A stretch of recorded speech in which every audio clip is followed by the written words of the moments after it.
The USGP is back this weekend, guys, and it's a sprint weekend this weekend in Formula 1. So let's have a look at the 5 things that we learned from Friday's sprint qualifying around the Circuit of the Americas for the 2025 United States Grand Prix.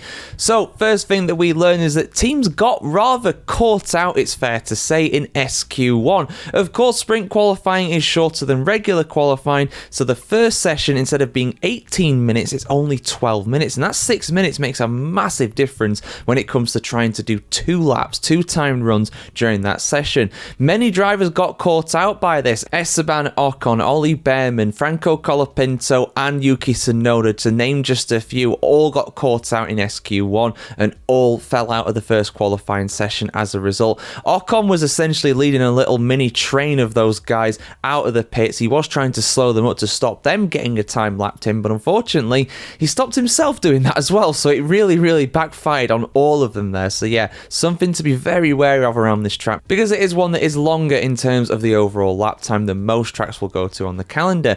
Next up, let's talk about Nico Hülkenberg. Unbelievable. Nico Hülkenberg, he'd never been in a single top 10 this entire season. Even when he got his podium finish at the British Grand Prix, he started pretty much at the back. Sauber over one lap, being pretty poor throughout this season. Gabriel Bortoleto was unable to set a time lap. His only time lap that he did set was set. Bortoleto for the USGP sprint will start at the very back because he was unable to set a legitimate lap time. He did set one, but it was deleted due to track limits. But Nico Hülkenberg, his teammate, all the way up in P4. Unbelievable. He beat everybody except for the usual 3 we see at the front of the grid, the McLarens and Max Verstappen. More on those guys very soon. But yeah, extremely impressive from Hulk. Can he keep that going throughout the sprint race? Well, there's every chance he can be up there. He only has to finish in the top 8 to get points for Sauber, which would be massive in their battle with the likes of Haas and Racing Bulls at the bottom of the Constructors' Championship. Huge stuff for them. Let's talk about Ferrari next though, because they were absolutely abysmal in sprint qualifying. We are used to them being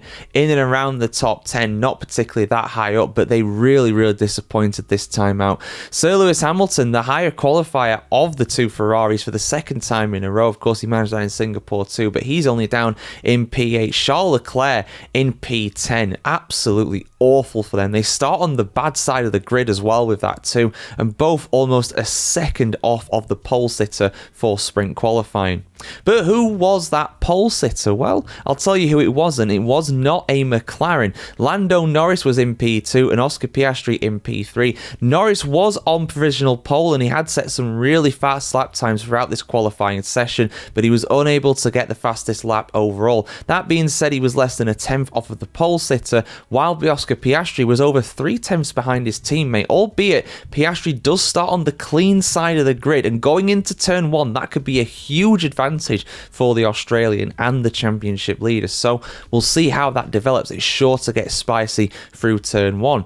But the guy who will be leading from P1, you've probably already guessed it, is Max Verstappen. P1 for the Flying Dutchman, a man who absolutely loves these sprint formats. Well, loves it in terms of his performances anyway. Apparently he doesn't actually like sprint races that much, which you'd never guess given the fact that he always wins them pretty much. So honestly, given the fact he won this 12 months ago, given the fact he also won the Belgian sprint as well, the previous sprint round in this championship after starting on pole position, I think he's going to get the job done. You know, I said it before this weekend started, I thought he would get the sprint victory this weekend, and it looks like he's going to do so. But the McLarens will try to stop that, and could have wowed Nico Hülkenberg, very much put the cat amongst the pigeons there. I doubt it, but I'd love to see it. Everybody would love to see that.